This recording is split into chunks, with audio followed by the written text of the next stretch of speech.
When we look at a page of text, we usually just see words, like just letters strung together to make sounds. But what if, beneath the ink, there was an actual architectural blueprint? Yeah, like a literal mathematical matrix holding existence itself together. Exactly. And that is what we are digging into today on this deep dive. We've got this fascinating excerpt from chapter 22 of the Chalach, Pitchei, Chochma. Right, specifically Abraham Greenbaum's translation. Yeah, which is hosted over on the Sefaria library. Yeah. And they actually have this really great note pointing out that Psalm 119 calls Jewish learning sweeter than honey.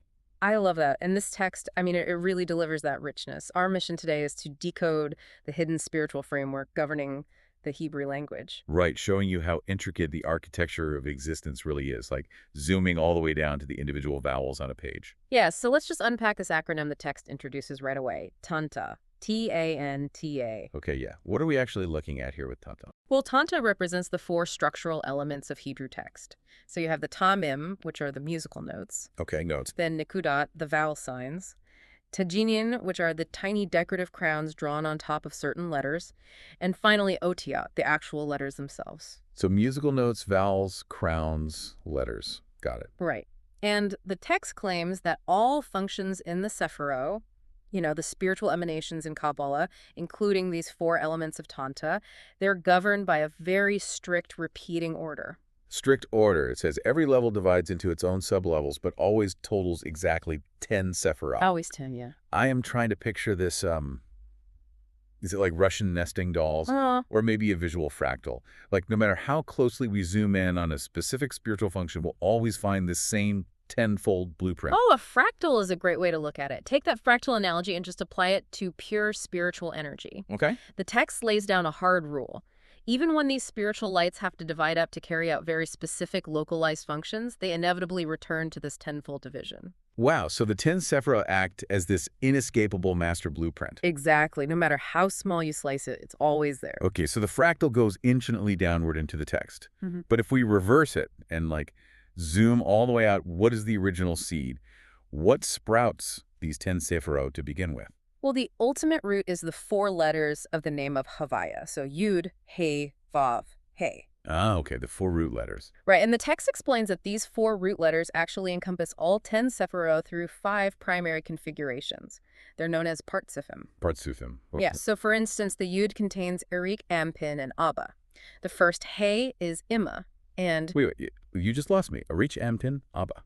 Oh, right. Sorry. Oh. We were just talking about vowels and crowns. How did we suddenly get to these completely different terms? Totally fair question. Let's break that down. So partsufim translates roughly to visages or profiles. Profiles, okay. It's basically how the raw infinite energy of the Sephirah organizes into interacting dynamic forces. So when the text mentions Abba, which means father, and Imma, which means mother, it's not talking about literal people. No, exactly. Not people. It's talking about different cognitive or spiritual forces, like raw, sudden insight, interacting with structure, developing understanding. The root letters of the divine name contain all these interacting forces. Oh, okay. That makes much more sense. It's about how the energy organizes itself. Which actually brings me to something else that tripped me up. Oh, what was that? The text mentions this concept of expansions, or mili, which translates to filling. How do you fill a letter? Yeah, that's a fascinating concept. My mind immediately went to how we spell out English letters. Like if I want to spell the letter W, I write out D-O-U-B-L-E-U. Is that what we're talking about? Yes, exactly. But imagine if spelling it W gave it a completely different energetic property than if you somehow spelled it, I don't know, double V. Wait, really? Yeah, that's what Milui is doing in Hebrew. When you spell out these Hebrew root letters in full, the underlying math literally changes based on the letters you use to fill it. Because in Hebrew, every letter has a numerical value, right? The concept of gematria. Precisely. Let's look at the letter He. Okay. If you spell out the name of the letter He using a yud, which has a mathematical value of 10, you get a heavier numerical weight. Oh, I see. Compared to if you spell it using an aleph, which only has a value of 1. Exactly. By changing the spelling, you physically alter the mathematical and spiritual weight of the word. So depending on how you expand or fill the letter, you're altering its core blueprint. Right. And the text outlines 4 main expansions of this root name, known by their specific numerical sums. So Avi, Sag, Meh, and Ban. Okay, Avi, Sag, Meh, and Ban. And what's totally mind-blowing here is that every single level of Tanta, every tiny musical note, vowel, crown, and letter contains these exact same root letters and these four mathematical expansions. Wait, so it's all in there? Yes, all of it. It's an infinite, perfectly ordered loop of structure. Wow. So what does this all mean for you listening? I mean, when you feel overwhelmed by the absolute chaos of daily life, it's incredibly grounding to remember what this deep dive suggests. Absolutely. There is a highly organized, fractal order sitting beneath everything. It scales all the way down to the tiny crowns and the letters of a page. It's a powerful reminder that structure and meaning are always present, even when we can only see the surface level of the ink. Which leaves you with this to think about.